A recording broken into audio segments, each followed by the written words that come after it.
On January 9, 2025, he faced a courtroom in Roseville charged with lying to a police officer during a violent crime investigation, a felony carrying up to 4 years in prison. Assistant Prosecutor Steve Fox laid out a compelling case. Thank you. Good morning, Your Honor. Obviously, we're here on a 4-year felony for lying to a police officer on a violent crime investigation. This is, of course, as Your Honor is aware, involving Ms. Elkins. And the court is to consider MCR 6.106F and MCL 765.6, a number of factors. I'm going to hit on a few if you don't mind. The first is the protection of the public. The underlying matter, although not the charge specifically, but the underlying matter obviously involves a crime of violence, potentially. We are still seeking Ms. Elkins.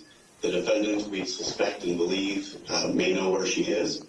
And a concern is her safety if, God forbid, the worst has not happened yet. So with respect to that, Judge, I believe that there is a risk to the public, specifically if she were still alive, and that's what we're all hoping for, of course. The other is the defendant's risk of non-appearance and the likelihood of conviction. Likelihood of conviction, Judge, the defendant made several material factual misstatements to Detective Lasprins and recited those to the court during the course of the initial swear-to. The defendant was aware that we were investigating a missing persons report. He was aware that there was some belief in his involvement. He made misstatements about both his location as well as Ms. Elkins and how she may have left his vehicle, left his apartment complex, all of which we can demonstrate by objective evidence and video evidence to be false. So there's a high likelihood of conviction on these cases, on these matters. And then last and most importantly for the court's consideration, I think at this point, is the probability or improbability of returning for trial. We have a history that includes charges at least. We do not have the disposition, but we did recover a DD-214 from his time in the U.S. Army. It looks like in 2016 he was charged with a couple of matters, including larceny of private property, and more importantly, fraudulent ID documents. And then in 2017, he was charged with desertion, or the absence without leave, going AWOL from the Army. Ultimately, he was discharged less than honorably, although it was not a dishonorable discharge. He was discharged from the Army in a less than honorable means or manner. We know that after the conversations, before the conversations with Detective Lasprins, but we believe after the underlying events of this case, he fled from Macomb County, went to Flint, where he was apprehended and brought back to Roseville. And we know that during that time, while he was in Flint, he accessed the internet to search for such things as fastest routes from Flint to Ohio, what to do on the run, is blood traceable, how to beat a polygraph, and deleting Google history. So, Judge, I think by his own words and search history, by his prior conduct, and by what is, frankly, at stake in this particular matter, he's of significant risk of flight. With that, I would request a significant bond. I'm asking for a $500,000 cash surety bond, no 10%, and that a steel cuff GPS tether be attached should he make that bond. All right, Mr. King, anything further from you? Nothing further, Your Honor. Detective Lasprins, is there anything you wish to add? No, ma'am. Not this time. All right. As Mr. Fox indicated, there are many things the court has to look to with regard to setting bond and determining bond. This court looks most closely at the risk of harm to the public and the likelihood of the defendant's appearance in court. I will note for the record that this matter is currently charged as a 4-year felony. I will also note for the matter that while Mr. Fox did point out several instances from the defendant's time in the military with regard to any sort of matters that came up with regard to larceny or desertion, that there is no other criminal history presented. But that being said, the matter being investigated does involve a missing person, which is a very serious matter. And the court takes very seriously that the allegations being made are that the defendant is lying to a police officer regarding material facts about a missing person at this time. That gives the court great concern about the risk of harm to the public and the likelihood that the defendant will make sure that he appears in court for both this matter and any potential further charges that may be brought by the prosecution. At this time, the court is going to assess a bond in the amount of $250,000, cash surety, steel cuff test. Detailing Andre had repeatedly fed false information to investigators, claiming he hadn't seen Ashley and misstating his own whereabouts. Video evidence contradicted his lies, showing his statements were not just mistaken, but deliberately misleading. Fox also pointed to DeAndre's past, noting his less than honorable discharge from the U.S. Army after charges of desertion and fraudulent ID documents in 2016 and 2017.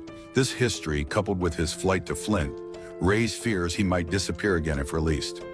Prosecutors requested a $500,000 bond, but the judge set it at $250,000 with a GPS tether, a decision that would later spark frustration among Ashley's family.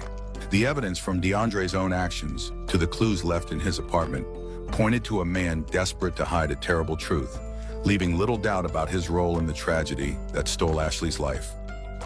The weight of Ashley Elkins' loss crashed over her family like a tidal wave after DeAndre Booker's arraignment on January 9, 2025.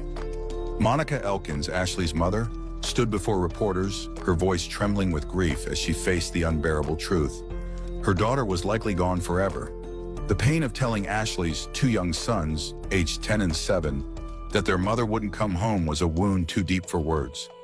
Monica's heart broke not just for her own loss, but for the boys who had lost their guiding light.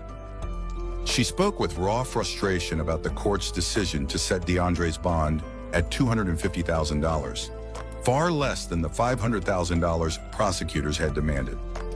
"I wanted no bond at all," she said, her words heavy with anger. "He should go straight to prison and never get out." The idea that DeAndre could walk free, even temporarily, felt like a betrayal of Ashley's memory.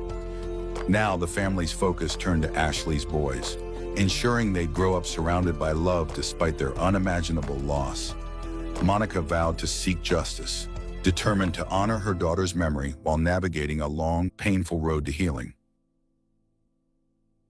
As of January the 10th, 2025, the search for Ashley Elkins' body pressed on, a grueling effort that carried the weight of a family's hope for closure. And now we turn to Macomb County, where a desperate search is continuing for a missing mother of two. We're looking at new video from Lenox Township, multiple agencies spending a second day at Pine Tree Acres landfill with a special focus on a 6-acre area. No one has heard from or seen 30-year-old Ashley Elkins since January the 2nd. Her loved ones have been reaching out to us, heartbroken and hoping to get help. Ashley's ex-boyfriend has been charged in connection with this case. 7 News Detroit reporter Randy Wimbley has been following every development and joins us now with the latest. With just roll. Investigators did not find what they were looking for during their search today, but they still have ground to cover. We're getting close. We're getting close. Like I said, a lot of movement today. That's the message from Roseville Police Chief Mitch Berlin on day 2 of the search at the Pine Tree Acres landfill in Lenox Township. More than a dozen departments and 50 officers are working to find evidence in the disappearance of Ashley Elkins. I think it's moving in the right direction, and we're going to continue to our targeted area. That targeted area is a certain depth below ground. Investigators are using a pair of bulldozers to push away layer after layer of soil and debris on the 6.5-acre plot at the landfill. After each pass, a team of officers follow behind the bulldozers, searching the grounds to find Elkins' remains or evidence of them. So it's a lot of work, labor intensive. But we're up for the task, and we got a lot of great officers here, a lot of great departments that are working hard. Not one complaint up there. Everybody's just getting it done.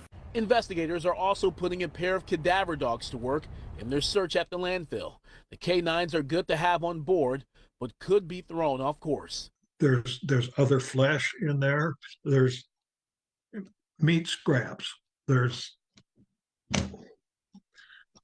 a lot of different things that you have to get through to find the remains that you're looking for. We talked with retired Detroit Police Homicide Lieutenant and Oak